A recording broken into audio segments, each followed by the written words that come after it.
Electric force और gravitational force के दरमियान सिमिलैरिटीज़ एंड डिससिमिलैरिटीज़ बयान करनी है। पेपर में ये शॉर्ट क्वेश्चन भी आता है और लॉन्ग क्वेश्चन में भी आ जाता है। ज़्यादातर ये शॉर्ट क्वेश्चन में आता है, तो हम डिफरेंसेस और सिमिलैरिटीज़ देखते हैं। इलेक्ट्रिक फोर्स जो है according to Coulomb force, Coulomb law, F equal to K Q1 Q2 over are square है, जबकि ग्रेविटेशन लॉ के मुताबिक हमारे पास है F equal to mg m1 m2 बटा आर का स्क्वायर। ग्रेविटेशनल फोर्स का फार्मूला ये है। तो इन दोनों में डिफरेंस आता है, इधर मैसेस का प्रोडक्ट है और उधर चार्जेस का प्रोडक्ट है। दूसरा पॉइंट लेते हैं कि हमारे पास k की जो वैल्यू है वो 9 मल्टीप्लाई 10⁻9 न्यूटन मीटर स्क्वायर पर कॉलम स्क्वायर, यानी कॉलम कांस्टेंट की जो वैल्यू है वो बहुत लार्ज है, 10⁻+9 है। जबकि gravitational constant, universal gravitational constant g 6.673 10⁻11 newton metre square पर kilogram square, it is very small. देखिए -11 10⁻⁻11 ये बहुत स्मॉल वैल्यू है। इलेक्ट्रिक फोर्स जो होती है वो बहुत स्ट्रॉन्ग फोर्स होती है चार्जेस के दरमियान, जबकि जो ग्रेविटेशनल फोर्स है वो बहुत वीक होती है दो मैसेस के दरमियान। हम जानते हैं कि न्यूटन के ग्रेविटेशन के कानून के मुताबिक हर एक मैस, हर एक जिस्म दूसरे जिस्म को अट्रैक्ट करता है एक फ़ोर्स के साथ जो दोनों के प्रोडक्ट के हासिल ज़रब के डायरेक्टली प्रोपोर्शनल होता है। अब अगर हम देखें, ये हमारे पास जो शीट रखी है, ये जिस चीज़ पे पड़ी है, अगर इसमें अट्रैक्शन इतनी ज़्यादा होती तो हम इसे ऊपर नीचे आसानी से नहीं कर सकते। जबकि जब दो चार्ज एक दूसरे के साथ जुड़ जाएं, उनमें इतनी फोर्स स्ट्रांग होती है कि उन्हें हटाने के लिए ज़्यादा फोर्स की ज़रूरत होती है। इलेक्ट्रिक फोर्स अट्रैक्टिव भी होती है, रिपल्सिव भी होती है।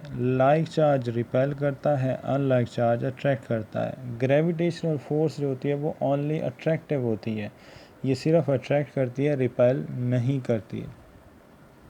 इलेक्ट्रिक फोर्स मीडियम डिपेंडेंट होती है। ये जो हमारे पास लिखा हुआ के, हमने पढ़ा था कि के बराबर होता है 1/4 पाई एप्सिलॉन नॉट, जो परमिटिविटी ऑफ फ्री स्पेस है।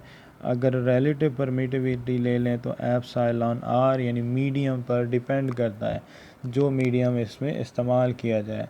इसका मतलब है अगर दो चार्जेस के दरमियान अगर कोई मीडियम आ जाए तो ये फ़ोर्स वीक हो जाती है, अगर दरमियान में मीडियम ना हो तो फोर्स स्ट्रॉन्ग होती है। जबकि ग्रेविटेशनल फोर्स कोई मीडियम डिपेंडेंट नहीं है। इलेक्ट्रिक फोर्स शॉर्ट रेंज है, यानी दो चार्ज अगर पास पास पड़े होंगे तो उनके दरमियान फोर्स है, उससे ज़्यादा दूर नहीं जा सकती। लेकिन ग्रेविटेशनल फोर्स अर्थ की फ़ोर्स है, वो हर जगह मौजूद है, वो लॉन्ग रेंज फोर्स है। इलेक्ट्रिक फोर्स जो है ये चार्ज एक दूसरे को अगर रिपेल कर दे, जैसे पॉजिटिव पॉजिटिव को रिपेल करे, नेगेटिव नेगेटिव को करे, उनके सेंटर पे इलेक्ट्रिक फील्ड ज़ीरो हो जाती है। यानी इलेक्ट्रिक फोर्स से किसी भी चार्ज को, किसी भी इक्विपमेंट को बचाया जा सकता है, शील्ड किया जा सकता है। लेकिन ग्रेविटेशनल फोर्स से किसी भी चीज़ को शील्ड नहीं किया जा सकता, ये हर चीज़ पे एक्ट करती है। तो ये हमने डिफरेंसेस किए हैं। इसके अलावा सिमिलैरिटीज़ देखते हैं। हमने कहा कि ये इलेक्ट्रिक फोर्स और ग्रेविटेशनल फोर्स दोनों कंजर्वेटिव फोर्सेस हैं।